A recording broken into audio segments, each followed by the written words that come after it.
Does anyone have a question?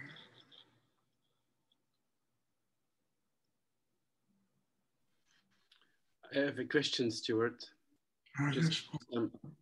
I'm curious about what is it with young children? They are more open for spirituality still. No, it seems that like young children, their chakras are open, and you cannot help them in their life. They have to do their own life. But how can you guide the best child a little bit in spiritual life, or maybe not at all? Voilà. If you understand what I want to ask. Yeah, I understand perfectly. You know, look, children up to a certain age, they're really born very open. I mean, their hearts are open, there's sweetness, there's joy, there's love that comes out of them. You know, and, you know, then children are often conditioned by the society they live in to begin to create all these walls around themselves as defense mechanisms and as ways of kind of living in the world. A lot of dogma, a lot of rightness is imposed upon them and how to live.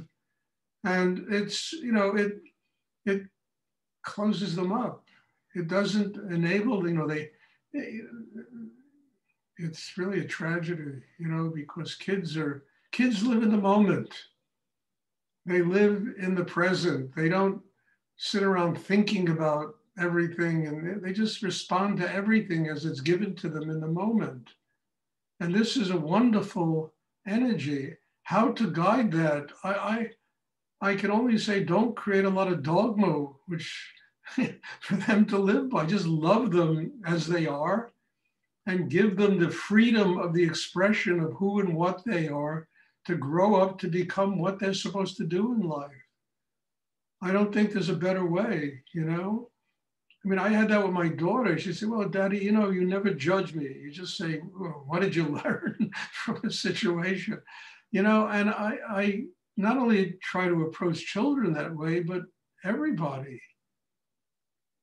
You know, without me imposing my point of view and what I think, you know, yes, if they're, you know, yes, stop it, you know, but I'm talking about really structured ways of living that are going to create rebels out of children because they need the freedom, they need to breathe, they need to be in the moment, they need to live the way they live. And we as adults have to respect that. And we have to love them because they're that way, not because they follow certain dogma we believe in and rightness we believe in and all of this stuff, you know? And yeah, they're going to make mistakes, but everybody makes mistakes. Then it's a matter of what do they learn from their mistakes? You know, they go touch a heater and their finger starts hurting. You know, don't touch the heater?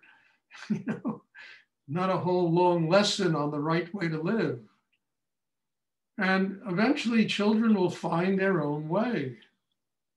And there's only so much we can do to keep them from being conditioned and keep them from, you know, all of this stuff that goes on in the world that we think is right and wrong and all, you know, just so much we can do. They're going to be conditioned in one way or the other.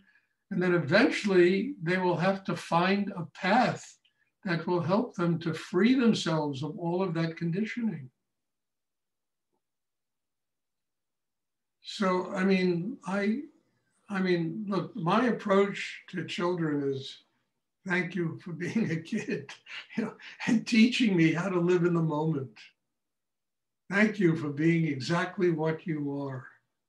I know you're going to make mistakes. I know that, and I love you. I love you. Not because you follow my path and do what I think is right or wrong, but you are a being completely and totally unto yourself and have to be loved that way. And it's really funny because they're never going to grow up to be what we think they're supposed to be. And if they do, they're so stiff and trapped, and there's such a sense of wanting to rebel inside them, something that wants to just strike out at the world, and I think that's unfair to impose that on children. Let them find their way, love them for who and what they are, and that incredible innocence, that incredible capacity to be in the moment. We all need to learn that. We get older and we lose it, and we need to relearn that. Children have it. And I think that's an enormous responsibility, because the children are the future of this world, and every generation grows up and we think something amazing is going to change, and then we get the same insanity all over again. Because people condition people to grow up to try to be an image of themselves, and it doesn't work. It doesn't work. I remember when I was a kid, there was so much rebellion in me against the way I saw my family living and what they wanted for me in my life. I became a serious rebel when I was a kid. I ran away from home, literally went to Europe, went all over the, place, just trying to escape all of that stuff. And eventually I discovered what I had to do in my life, and my relationship with my family became something very good, because I was no longer intimidated or threatened by them.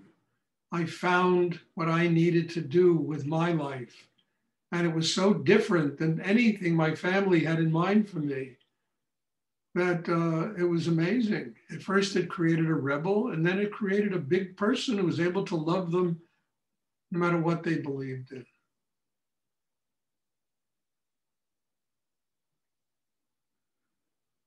So I think this is a really important thing to, these kids are the future of our world, for God's sake, And let the world grow up with some joy, with some love, with some, living in the moment, some creativity, some, instead of being a world where everybody is in conflict with everybody else. Now, will that ever happen? I don't think so, but it should happen. It would be a wonderful thing if kids can be nurtured and loved and allowed to find their direction in the world. And parents get big enough to do this inside themselves. And they need to be scolded. They need to be told, when they do things they shouldn't be doing, and I don't mean things that have to do with serious dogma, but just stuff they do, where they can get into trouble, they can hurt themselves, They need to be told, stop it. But then it has to be dropped and allow life to move on.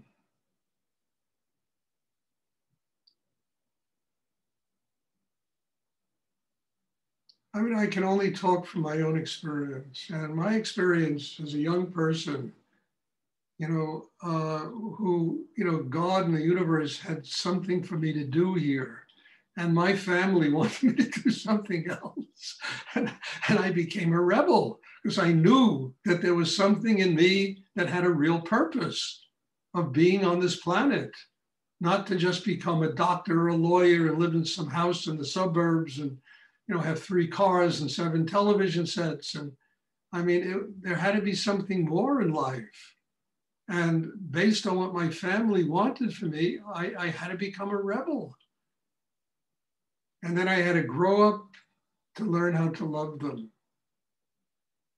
Not because they live the way I live, but just because of who they are and what they are, and they live their own lives. And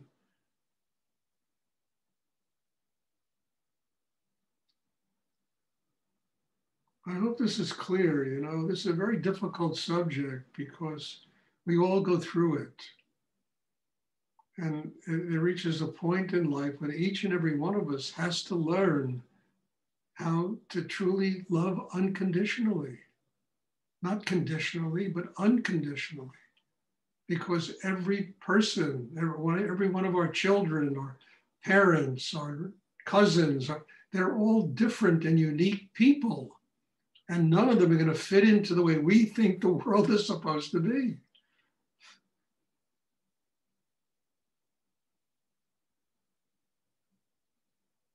So the whole secret in all of this is literally getting big enough to love unconditionally.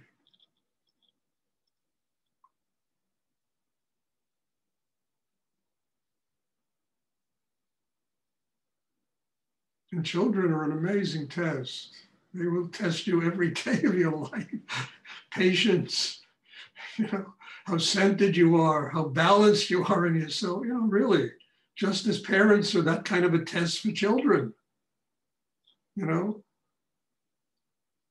And it kind of makes it wonderful, because if people learn from each other, then those situations are so important and vital, you know, in terms of the evolution of a person's life and consciousness and what they learn in their life. And instead of learning through oppression and rightness and all that stuff, people have to learn through love, unconditional love.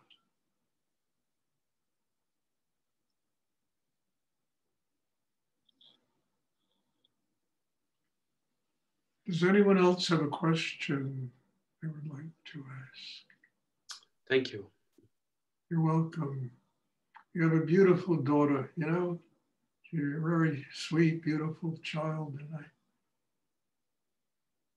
love her unconditionally. That's the secret of the whole thing. Does anyone else have a question they would like to ask?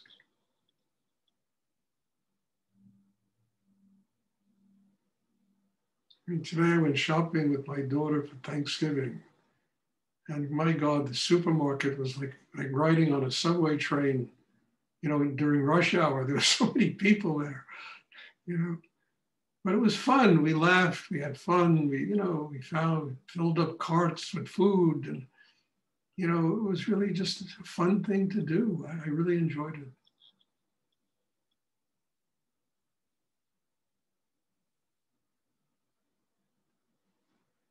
Does anyone else have a question you'd like to ask?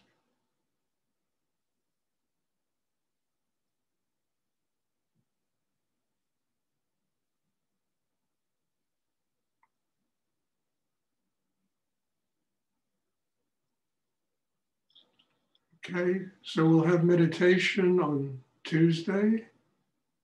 I'm hoping to see everybody. And there's something I'm having now every day, classes in person. I know a lot of you live in Israel and Europe, it's difficult, but those classes are very precious and wonderful.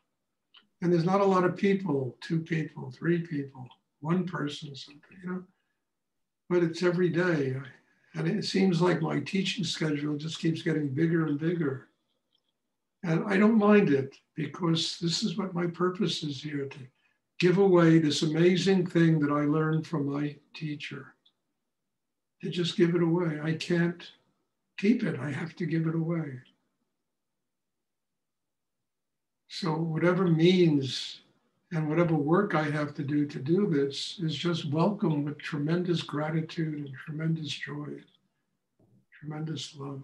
So God bless you all for being here, for being part of this. And I in all humility, I do it after every class. Maybe you're all tired of it, you know, but thanks.